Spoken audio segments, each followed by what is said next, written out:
Hello everyone, welcome to my YouTube channel and my blogs. First of all, thank you for support me and मुझे पता है कि मैं बहुत time बाद वीडियो डाल रही हूँ, तो आप सोच रहे होंगे कि पता नहीं दीदी कहाँ चली गई हैं, ना तो अपने चैनल पे एक्टिव रहती हैं ना कुछ।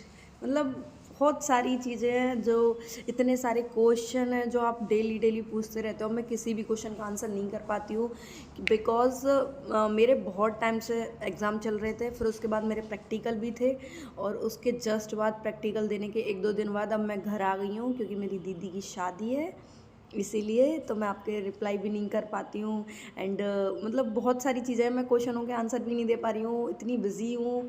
सब सोच रहे बिज़ी बिज़ी बिज़ी मतलब बहुत क्वेश्चन जब जब क्वेश्चन करते हैं ना, उसमें ये भी कहते हैं दीदी आप जवाब ही नहीं देते हो, आप जवाब ही नहीं देते हो। इनफैक्ट मेरा खुद का भाई बोलता है कि दीदी इतनी बिजी हो गई है, अपने भाई से कोई मतलब नहीं है।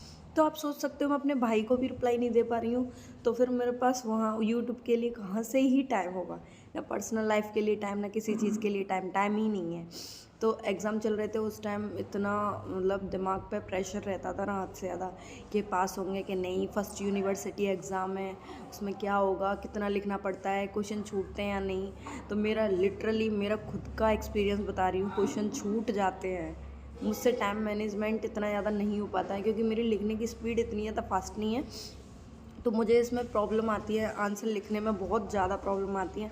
मैं कर लेती हूँ, हालांकि जितना आता है उतना मैं अच्छे से लिख देती हूँ, लेकिन कोई कोई चीज़ें ऐसी हैं जो मुझे बिल्कुल ही नहीं आती हैं, तो फिर मैं सोचती हूँ क्यों ही टाइम वेस्ट करूँ, तो मैं बिल्कुल ही नहीं लिख के आती। जबकि ऐसा नहीं है, यूनिवर्सिटी में सीधा सीधा होता है कि रूल्स होते हैं कि सारा क्वेश्चन पेपर अटैम्प्ट करना है, लेकिन मैंने कुछ क्वेश्चन ऐसे थे जो बिल्कुल ही अटैम्प्ट नहीं किए थे, तो ये मेरी गलती थी। एंड आप अगर एम्स में आ जाएं तो आप ये गलती बिल्कुल मत करना, क्योंकि अगर मैं कोई चीज़ गलती करती हूँ तो इसका मतलब ये नहीं है आपको भी यही सजेस्ट करूँ कि आप भी मेरी तरह ही बनो।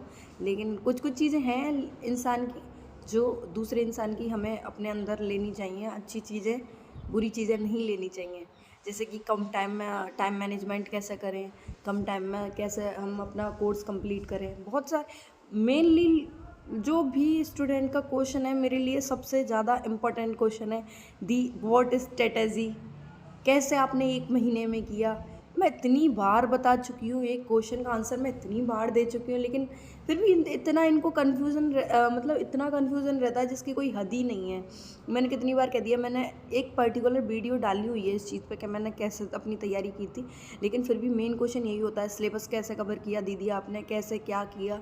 अगेन मैं इस क्वेश्चन का आंसर आज दे रही हूँ क्योंकि इतने इतने कमेंट, मोस्ट ऑफ एक ही कमेंट, व्हाट स्ट्रेटजी, व्हाट, क्या आपने यूज़ किया, कैसे आपने 1 महीने में सिलेबस कंप्लीट कर लिया, क्या अभी 6 महीने, हम 6 महीने में कर लेंगे या नहीं करेंगे।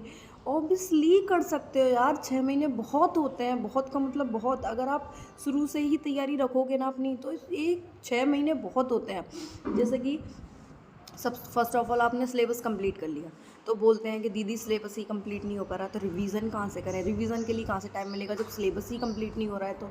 तो मेरा सजेशन है कि दोनों चीज़ें करते चलो साथ में। जैसे कि टारगेट बना लो, मुझे आज फिज़िक्स के 2 चैप्टर, बायो का 1 एंड केमिस्ट्री के 2 चैप्टर करने हैं। मुझे पता है एक दिन में इतना नहीं हो पाता है, बट फिर भी इतना रखना है। फिर एंड में मैच करना है कि आज मैंने इतना किया या नहीं किया।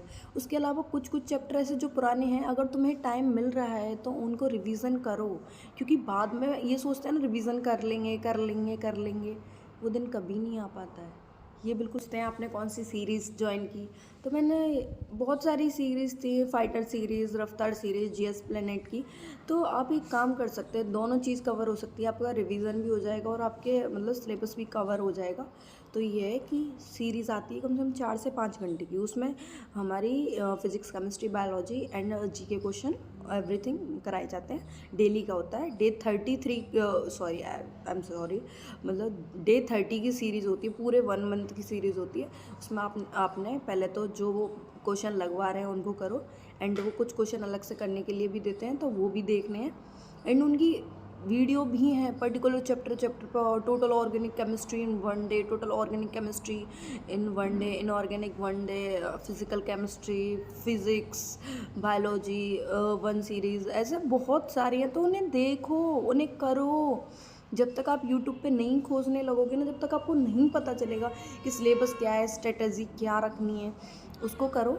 वो 4-5 घंटे की, अगर वो 4-5 घंटे में करा रहे हैं तो इसका मतलब ये है कि आप 7 घंटे में कर लोगे, लास्ट 8 घंटे में कर लोगे। बाकी तो बहुत सारा टाइम बच रहा है ना कि स्टूडेंट का, अगर वो तैयारी कर रहा है तो उसका मतलब ये है कि वो सोने के लिए बस 5-6 घंटे देगा, कुछ खाने के लिए टाइम देगा और बाकी सारा पढ़ाई के लिए। क्योंकि इस टाइम में शादी, जितनी भी चीज़ें अवॉइड करो, मैं तो बोलती हूँ अवॉइड करो शादी, जितना भी डिस्टर्बेंस है। आपको पता है कर लोगे यार, एंड में जब आपका सिलेक्शन हो जाएगा ना, जैसे अब मेरा हो गया, मैं भी तो आ गई अपनी दीदी की शादी में छुट्टी लेके। चाहे छुट्टी वो बात अलग है कि मुश्किल से मिली हो चाहे कैसे भी मिली हो, पर मिल तो गई ना, वो चीज़ बाद में अटेंड कर लेना। लेकिन क्या होगा, आप शादी अटेंड कर लो, आप दोस्त के घर चले आओ, घूमने चले आओ, फ्रेंड में सिलेक्शन रह जाएगा तो पूरी साल बर्बाद है। लेकिन ऐसा हम नहीं कर सकते, हम स्टूडेंट हैं, हमें स्ट्रगल करना पड़ेगा। स्ट्रगल नहीं करेंगे तो जब तक हमारा सिलेक्शन भी नहीं होगा, ये रियलिटी है।